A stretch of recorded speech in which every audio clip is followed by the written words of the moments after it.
Episode की शुरुआत में जीजी को दिखाया जाएगा जहां वो किसी को रोक रही होती है। तभी वहां हमारा हीरो आ जाता है मिस्टर वांग, जो देख लेता है ऐसा कि उसकी जो खुद की वाइफ होती है वो फेंक देती है ऊपर फ्लोर से उसके फ्रेंड को, जहां नी जो है वो मर जाती है। ये सब देखकर वो कहता है मैं एक हथियारिन को अपनी वाइफ नहीं बना सकती हूँ और अभी इसी पेपर पे डिवोर्स दो। यहाँ पे वो बोलती है मैंने उसे नहीं मारा। कहता मैंने अपनी आंखों से देखा कि तुमने उसे मारा है। यहाँ पे वो उस पे पैसे का कर्ज उधार लेके साइन करवा देता है और अपनी वाइफ जीजी को फंसा देता है। यहाँ वो जाता है उसको अर्थी लेकिन गलती से अर्थी गिर जाता है, जिसकी वजह से वांग को गुस्सा आता है और नी के अर्थी को लेकर बवाल मचाता है और पुलिस को इन्फॉर्मेशन दे देता है, जहाँ पुलिस उसे लेके चली जाती है। और यहाँ दिखाया जाएगा कि जीजी जो है प्रेग्नेंट है। यहाँ उसे काफ़ी टॉर्चरेट कर रहे होते हैं। सीन शिफ्ट होती है 5 साल के बाद। सब कुछ बहुत बदल चुका था। यहाँ पे पूरा वो डर रही होती अपने पास को लेकर, लेकिन यहाँ पे आता है जोजो और कहता है मामा क्या हुआ, मैं आपके लिए मिल्क लाया हूँ, चलो पी लो, डरो मत, आपका बेटा यहाँ है और मैं आपको प्रोटेक्ट करूँगा। बच्चा बहुत प्यारा था। जहाँ पे वो बोलता है ठीक है अब चलो। जहाँ वो लोग शॉपिंग करने जाते हैं तो एक लड़कों से छेड़ता है, जहाँ बोलता है जो ए मेरी मम्मा से दूर रहना वरना इतने मारूंगा ना तो तुम्हारा खैर नहीं है। यहाँ लू को दिखाया जाएगा जो हमेशा जीजी के साथ होता है। यहाँ पे कार वाला लड़का फ़ोटो भेज देता है 5 साल बाद वांग को, जहाँ उसे ये पता चलता है कि उसका एक बेबी भी है जो कि जीजी ने कभी नहीं बताया, उसने छुपा के उसे बर्थ किया है। अब उसे काफ़ी गुस्सा आता है। दूसरी तरफ इन माँ बेटे को दिखाया जाएगा जिनकी लाइफ बहुत हंसी खुशी चल रही होती है और वो लू को कहता है कि आप मेरे न्यू डैडा बनोगे। लू बहुत अच्छा फ्रेंड था। तभी दरवाजे पे कोई आता है जहाँ बोलता है जोजो कौन हो तुम, लेकिन वो ज़बरदस्ती घुस जाता है और कहता है अपनी वाइफ को कि तुमने मेरे बच्चे को छुपा के रखा। जहाँ कहती है जीजी ये तुम्हारा बच्चा नहीं है, चलो दफ़ा हो जाओ यहाँ से। तभी यहाँ पे अपने बेटे को बोलती है चलो अंदर जाओ, जो कि वो अंदर चला जाता है। यहाँ पे वांग कहता है तुमने मुझसे छुपा के रखा और फिर से जैसे कि 5 साल पहले उसको टॉर्चरेट करता था वैसे ही अभी भी करता है। जहाँ वो बोलती है हाँ तुम्हारा बच्चा है तो कैसे साबित करोगे, मैं तुम्हें क्यों दूँ। तभी यहाँ पे फिर से उसे एक पेन होता है और यहाँ पे उसका सर काफ़ी ज़ोर ज़ोर से चकराता है, जहाँ वो मेडिसिन लेती है और यहाँ पे वांग अपने बच्चे को लेके चला जाता है, जहाँ उसकी ग्रैंडमा होती है। जो कहता है मुझे नहीं पता ये अंकल मुझे यहाँ क्यों लेके आए हैं, लेकिन ये बहुत ही बुरे अंकल है और ये मेरे डैड कभी नहीं बन सकते। जो मेरी मम्मा को हर्ट करेगा मैं उसको कभी भी एक्सेप्ट नहीं करूँगा। सुना तुमने खरूस आदमी। यहाँ पे वो वांग को यानी अपने डैड को काफ़ी ज़्यादा रूड बोलता है। यहाँ पे कहता है वांग तुम्हारा डीएनए टेस्ट होगा। कहता है जो भी करवा लो, पर मैं तुम्हें एक्सेप्ट नहीं करूँगा डैड के रूप में। तुमने मेरी मम्मा को बहुत परेशान किया, मैंने खुद देखा है। दूसरी तरफ पार्टी हो रही होती है जहाँ जीजी आती है और वांग भी होता है। यहाँ पे वांग जीजी को बोलता है तुम यहाँ क्या कर रही हो। इतना करके वो अंदर चली जाती है वॉशरूम में, जहाँ वांग पीछा करके आता है, लेकिन यहाँ पे जीजी मारती है वांग को। तभी वांग भी उसे मारता है और कहता है तुम इस तरीके से यहाँ नहीं आ सकती हो। लेकिन जीजी को दिखाया जाएगा कि वो अपनी लाइफ अपने तरीके से जी रही है, जहाँ एक मैनेजर को वो सीड्यूस करती है जो कि वांग को अच्छा नहीं लगता और वो उसे गोद में उठाता है और कहता है तुम ऐसा कुछ नहीं कर सकते क्योंकि तुम मेरी वाइफ हो। जहाँ जीजी बोलती है कौन वाइफ, वो 5 साल पहले मर चुकी थी, अब तुम आए हो मुझे लेने के लिए, हटो दफ़ा हो जाओ। लेकिन फिर यहाँ पे वो उसे फिर से मारता है, जिसकी वजह से फिर से उसे अटैक आता है और यहाँ वो बेहोश हो जाती है, जहाँ हॉस्पिटल में पागलों की तरह करती है। तभी डॉक्टर कहता है कि इसको 5 साल पहले इसके साथ इसके पास्ट में कुछ हुआ था, जिसके वजह से ये इस तरीके से आज भी बिहेव करती है और उस सदमे से आज तक बाहर नहीं आई है। वांग कहता है मैं तुम्हें इतना परेशान करूँगा कि तुम्हें खुद अपनी जान लेनी है। जीजी बोलती है तुम्हें जो करना है कर लो। दूसरी तरफ देखने को मिलेगा यहाँ पे लू मिलता है जीजी से और कहता है क्या हुआ तुम वो परेशान कर रहा है। यहाँ पे बोलती है करने दो उसे जितना परेशान करना है, कुछ भी नहीं होने वाला है, उसके परेशान करने से क्या होगा, मैं अपने बेबी को उसे नहीं दूंगी। दूसरी तरफ जो देखने को मिलेगा जो कि वांग को ढूंढ रहा होता है ऑफिस आके, जहाँ उसकी एक कलीग होती है। वो काफ़ी हंसती है जोजो के ऊपर कि ये कोई भी बच्चा बाहर से आएगा और वांग यानी प्रेसिडेंट को बोलेगा कि वो उसका डैडी है, उसे मारने वाली होती है। लेकिन वांग उसे बचाता है और कहता है अगर मेरे बेटे के साथ दूसरी बार ऐसा सलूक किया तो मुझसे बुरा कोई नहीं होगा। वो बहुत ज़्यादा डर जाती है और माफ़ी मांगने लगती है। कि माफ़ कर दो सर, प्लीज़ मुझे नौकरी से मत निकालना। जहाँ जोजो कहता है आप बहुत ज़्यादा हार्डवर्क करते हैं पैसे कमाने के लिए। यहाँ पे कहता है क्या मुझे मेरी बात मम्मी से करवा सकते हैं। जहाँ जीजी बात करती है। देन यहाँ जीजी वांग के पास आती है उसे मिलने के लिए और कहती है मैं अपने बेटे को बहुत जल्द तुमसे ले जाऊँगा, क्योंकि उन लोगों का केस चल रहा होता है, बच्चे को कौन लेगा। जहाँ वो उसकी वकील से बात होती है जीजी की और वो सारी स्टोरी बताती है। यहाँ पे कहता है चलो ठीक है, अब ये तो बच्चे पे डिपेंड करेगा कि वो मॉम के साथ रहेगा या डैड के साथ। यहाँ न्यू एंट्री होती है लिली की। लिली कहती है वांग को क्या हुआ, मैं तुम्हारा साथ दूंगी, बस तुम एक बार बोलो तो सही। और यहाँ पे लिली जो है वो वांग को अपना बनाना चाहती थी। जहाँ जोजो कहता है तुम डैड के साथ क्यों हो और यहाँ अंदर कैसे घुस गई, यहाँ मेरी मम्मा होनी चाहिए, डाडा मेरी मम्मा को बुलाओ।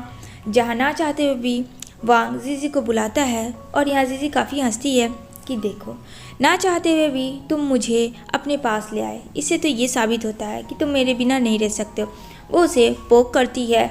इधर बच्चा आता है जोजो और कहता है क्या हुआ मॉम डैड, आप लोग ठीक तो हैं।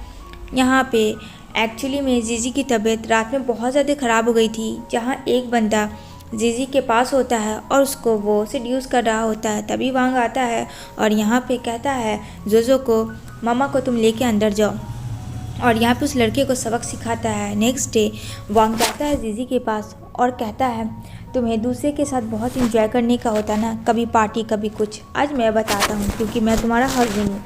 और यहाँ पे वो उसके साथ फोर्सफुली करने लगता है। जीजी मना भी करती है लेकिन यहाँ पे वो एक ना सुनता है एंड देन वो उसके साथ इंटीमेट हो जाता है, जिसकी वजह से जीजी की तबीयत बहुत ज़्यादा ख़राब होने लगती है और उसके मुंह से भी पूरा ब्लड गिरता है।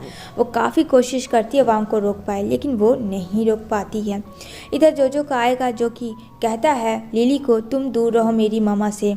और यहाँ पे लिली जो है जोजो के हाथ में गर्म चाय गिरा देती है, जिसकी वजह से जीजी को काफ़ी गुस्सा आता है और अपने बेटे को मलहम लगाते हुए जाती है और एक थप्पड़ वांग को जड़ देती है कि तुमसे एक बच्चा संभला नहीं जा रहा है और उसकी कस्टडी तुम लोगे, अगर मेरे बेटे को कुछ हुआ तो देख लेना। जहाँ वो उसे मारता है और कहता है कि ये सब तुम्हारी वजह से हुआ।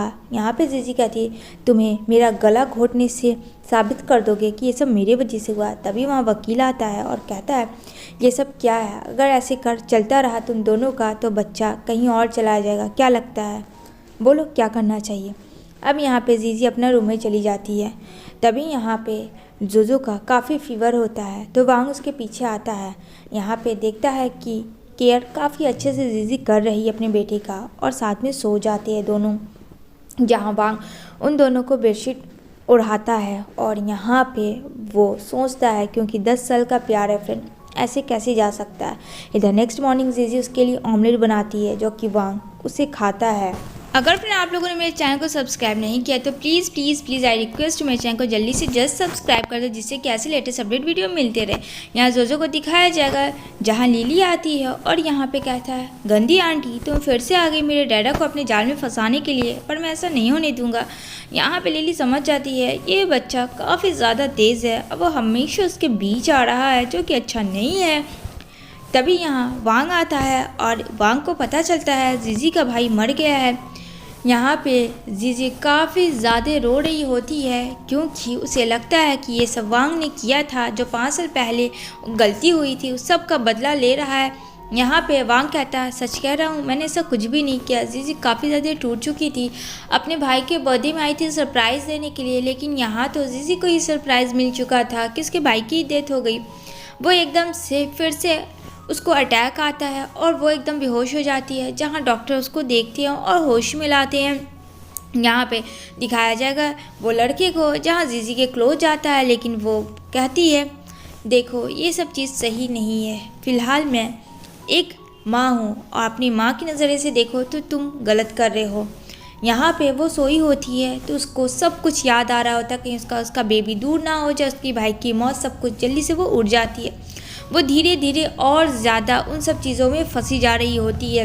रात की नींद भी उड़ चुकी होती है जीजी की। यहाँ पे जोजो को बोलता है डैड को अपने कि डैडा मुझे मामा के पास जाना है और आप क्या मामा के साथ नहीं रह सकते हो, जो कि अब ऐसा पॉसिबल तो बिल्कुल नहीं था फ्रेंड। यहाँ पे धीरे धीरे सीन शिफ्ट होती है जहाँ जीजी मैनेजर बन जाती है और यहाँ पे सब लोग उससे इंटरव्यू ले रहे होते हैं, जो कि बहुत ही अच्छा इंटरव्यू दे रही होती है। और उस इंटरव्यू में खुलासा ये भी करती है कि 5 साल पहले उसने लिली को नहीं मारा था, और लिली जो थी फ्रेंड वो वही लड़की थी प्लास्टिक सर्जरी करवा के आई थी वांग के लाइफ में अभी रिसेंट। और यहाँ पे वो व्हील चेयर पे है जहाँ उसे अपनी गलती का एहसास तो होता है, लेकिन ये सब बात फ़िलहाल वांग को नहीं पता था, लेकिन जीजी समझ जाती है।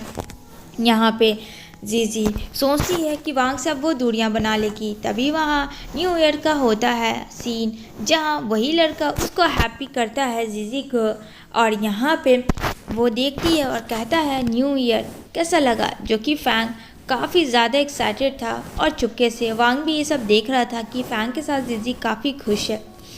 वो अपना पास्ट याद करने लगता है कि एक टाइम में जीजी भी वांग को बहुत ज़्यादा प्यार करती थी, लेकिन एक वांग की मिसअंडरस्टैंडिंग की वजह से आज वो दोनों अलग हो चुके और इस हद तक कि सब बर्बाद हो गया। यहाँ लिली को दिखाया जाएगा जहाँ वांग को सच्चाई पता चलती है कि वो नाटक करी थी ऊपर फ्लोर से गिरने का और सारा का इल्ज़ाम जीजी के ऊपर लगा दिया था। यहाँ पे करता है कि मैं तुमसे बहुत नफरत करता हूँ, तुम्हारे वजह से मेरा घर बर्बाद हो गया, मेरी लाइफ बर्बाद हो गई, सब कुछ मेरा बर्बाद हो गया, दफ़ा हो जाओ, दूर हो जाओ मेरी नज़रों से, दोबारा मेरी नज़र में कभी भी मत आना तुम। यहाँ पे लिली चीख चीख के कहती है मुझे माफ़ कर दो, पर अब पॉसिबल नहीं था। दूसरी तरफ जीजी को दिखाया जाएगा, वहाँ पे मैसेज आता है जहाँ फैंग दिखाता है वो न्यूज़ जहाँ फ्रेंड मिस्टर वांग सबको मीडिया वाले को बुला के अपनी गलती को एक्सेप्ट कर रहा होता है, जहाँ जीजी ये सब पढ़ रही होती है और जीजी कहती है ओ नो ये क्या कर दिया वो इंसान। यहाँ पे कहता है कि मैंने जीजी को काफ़ी ज़्यादा टॉर्चरेट किया, शुरू से 5 साल से मैं उसे मारने की कोशिश कर रहा हूँ, भला कोई हस्बैंड अपनी वाइफ के साथ ऐसा क्यों करेगा। मैं चाहता हूँ मुझे जो भी सज़ा हो मुझे उससे फ़र्क नहीं पड़ता है, लेकिन मेरी आखिरी ख्वाहिश यही है कि मैं अपनी वाइफ से माफ़ी मांग सकूं और वो मुझे माफ़ कर दे। सब मीडिया वाले काफ़ी शॉक्ड में हो जाते हैं कि इतने बड़े कंपनी का सीईओ मिस्टर वांग वो ऐसा कैसे कर सकता है। यहाँ पे पास्ट में वो सारी सीन दिखाई जाएगी जहाँ जीजी को काफ़ी ज़्यादा टॉर्चरेट कर रहा होता है वांग, और यहाँ पे जीजी कहती है कि ऊपर वाला तुम्हें कभी माफ़ नहीं करेगा और देख लेना एक दिन तुम कहीं भी किसी के साथ नहीं रहोगे, बिल्कुल अकेले हो जाओगे। उसने जैसा कहा था आज वो दिन ठीक वैसा ही था, क्योंकि वांग ने जीजी के साथ काफ़ी ज़्यादा फ्रेंड परेशान किया, उसे मारने का कोशिश की इस हद तक कि उसके दिमाग में दिन भर वही छाया हुआ होता था कि कब उसे वांग मार दे। यहाँ पे वांग जो है सारे मीडिया के सामने अपनी सारी गलती को एक्सेप्ट करता है, और इसी के साथ ये मूवी यहीं पे एंड होती है। इसका नेक्स्ट पार्ट चाहिए या नहीं कमेंट्स ज़रूर करके आप लोग बताना।